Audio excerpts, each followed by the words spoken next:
The path was dark, shrouded in an eerie silence that seemed to swallow every sound. The moonlight barely pierced through the dense canopy of trees, casting ghostly shadows on the cobblestones. Each step forward, a leap into the unknown. The fog wrapped around my ankles, a cold embrace that sent shivers up my spine. A twist of fate, a whisper in the shadows pulled me deeper. Something lurked ahead, unseen but felt, a presence that made my skin crawl. I could feel its presence, cold and sharp. The air grew heavy, thick with anticipation and dread. My breath hitched and my pulse quickened. Fear, thick and suffocating, wrapped around me. It was a tangible force, pressing down on my chest, making it hard to breathe. My heart pounded against my ribs, a frantic drum in the silence. Each beat echoed in my ears, a reminder of my vulnerability. The darkness whispered secrets I didn't want to hear. The leaves rustled with voices, ancient and foreboding, telling tales of despair. I walked on, each step hesitant, each breath shallow. The path seemed endless, a labyrinth of shadows and fear. There was no turning back. The shadows beckoned, their call irresistible, drawing me further into the unknown. The shadows had me now. They wrapped around me like a cloak, their darkness a part of me. Their whispers were in my ears, their secrets in my blood.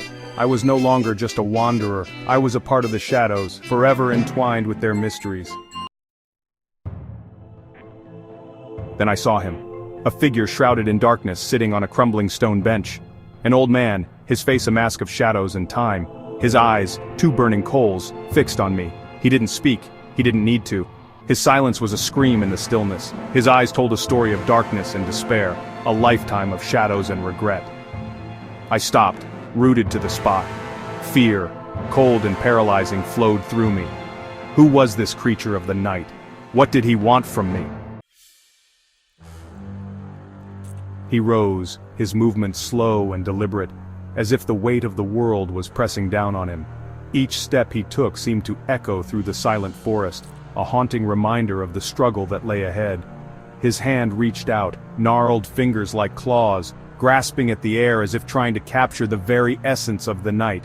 The darkness seemed to cling to him, wrapping around his fingers like a shroud. I tried to scream, but no sound came out. My voice was trapped in my throat, a silent cry for help that would never be heard. The fear was suffocating, a heavy blanket that smothered my every breath. I was trapped, frozen in his gaze. His eyes were like dark pools, drawing me in and holding me captive.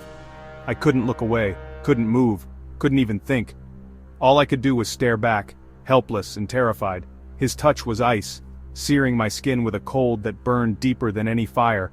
It was a touch that left a mark, a reminder of the power he held over me. I could feel it spreading, a chill that seeped into my very bones. I thrashed, a desperate animal caught in a trap. My movements were wild and frantic, driven by a primal need to escape. But no matter how hard I fought, I couldn't break free. The darkness held me tight, a relentless force that refused to let go. The world spun, a dizzying kaleidoscope of darkness and fear. Everything blurred together, a chaotic swirl of shadows and shapes. I couldn't tell what was real and what was a figment of my imagination. All I knew was that I was lost, adrift in a sea of terror. I fought back, my own fear giving me strength. It was a strength born of desperation, a last-ditch effort to reclaim my freedom. I pushed and clawed, refusing to give in. I wouldn't let the darkness win. I wouldn't let him win. The night echoed with the sounds of our struggle. The rustle of leaves, the snap of twigs, the heavy breathing of two souls locked in a battle for survival. It was a symphony of chaos, a testament to the fight that raged within us both. His laughter, a chilling rasp, filled the air. It was a sound that cut through the darkness, a cruel reminder of the power he held. It echoed in my ears, a haunting melody that I couldn't escape. It was the sound of my nightmares come to life. My own breaths, ragged and desperate, were lost in the darkness. Each inhale was a struggle, each exhale a release. I could feel my strength waning, my resolve weakening, but I couldn't give up.